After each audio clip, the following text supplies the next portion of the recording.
നാഥനായ റബ്ബ് നമുക്ക് തന്നതായ ഏറ്റവും വലിയ നിഅമത്താണല്ലോ ഈ ഭൂമി ലോകത്ത് മുസ്ലിമായി ജീവിപ്പിച്ചു എന്നുള്ളത്.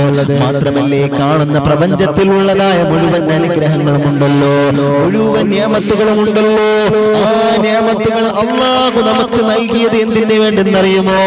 അവന്റെ ഇബാദത്ത് ചെയ്യാൻ വേണ്ടിയാണ്, അവന്റെ ആരാധന നടത്താൻ വേണ്ടിയാണ്, അവൻ പറഞ്ഞ കാര്യങ്ങൾ ചെയ്യാനാണ്, അവൻ വിരോധിക്കാൻ പറഞ്ഞ കാര്യങ്ങൾ വിരോധിക്കണം.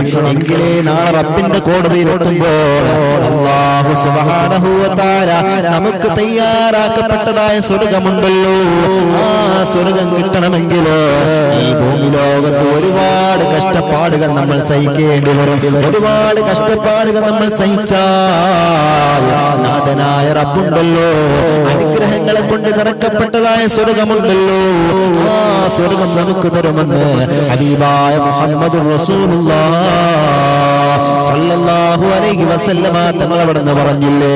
അല്ലാഹു അവന്റെ പരിശുദ്ധമായ ഖുർആനിൽ ധാരാളം സ്ഥലങ്ങളിൽ പറയുകയാണ്. അല്ലാഹുവിനെ സൂക്ഷിക്കാൻ വേണ്ടിയിട്ട് അവന്റെ പരിശുദ്ധമായ ഖുർആനിൽ ധാരാളം സ്ഥലങ്ങളിൽ അല്ലാഹു നമ്മെ ഓർമ്മപ്പെടുത്തുകയാണ്.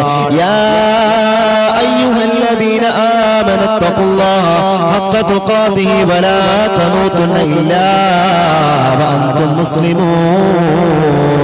സത്യവിശ്വാസികളെ, നിങ്ങൾ അല്ലാഹുവിനെ സൂക്ഷിക്കേണ്ട പ്രകാരം നിങ്ങൾ സൂക്ഷിക്കുക. നിങ്ങൾ ആരും മുസ്ലിമായിട്ടല്ലാതെ മരിക്കരുതെന്ന് അല്ലാഹുവിന്റെ പരിശുദ്ധമായ ഖുർആൻ നമ്മളോട് ഓർമ്മപ്പെടുത്തുകയാണ്.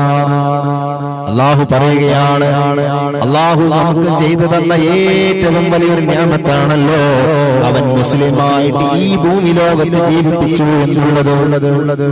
ആ അവസാന സമയം, നമ്മുടെ അവസാന സമയമുണ്ടല്ലോ, ആ സമയം നമ്മൾ മരിക്കുമ്പോൾ മുസ്ലിമായിട്ട് തന്നെ മരിക്കണമെന്ന് അല്ലാഹു നമ്മോട് ഓർമ്മപ്പെടുത്തുകയാണ്. കഴിഞ്ഞില്ല, ഒരുപാട് സ്ഥലങ്ങളിൽ അല്ലാഹു അവന്റെ പരിശുദ്ധമായ ഖുർആനിൽ പറയുകയാണ്, വലഖദ് വസ്സൈനല്ലദീന ഊതുൽ കിതാബ മിൻ ഖബ്ലികും വഇയ്യാകും അനിത്തഖുല്ലാഹ്. തീർച്ചയായും നിങ്ങൾക്ക് മുമ്പ് വേദം നൽകിയവരുണ്ടല്ലോ, നിങ്ങൾ അല്ലാഹുവിനെ സൂക്ഷിക്കണേ എന്ന് വസിയത്ത് നൽകിയിട്ടുണ്ട്. നമ്മളെ മുൻഗാമികളായ ആളുകളുണ്ടല്ലോ, അവരോടും അല്ലാഹു വസിയത്ത് ചെയ്തതാണ്, നിങ്ങൾ അല്ലാഹുവിനെ സൂക്ഷിക്കണേ, നിങ്ങൾ അല്ലാഹുവിനെ സൂക്ഷിക്കണേ എന്ന്.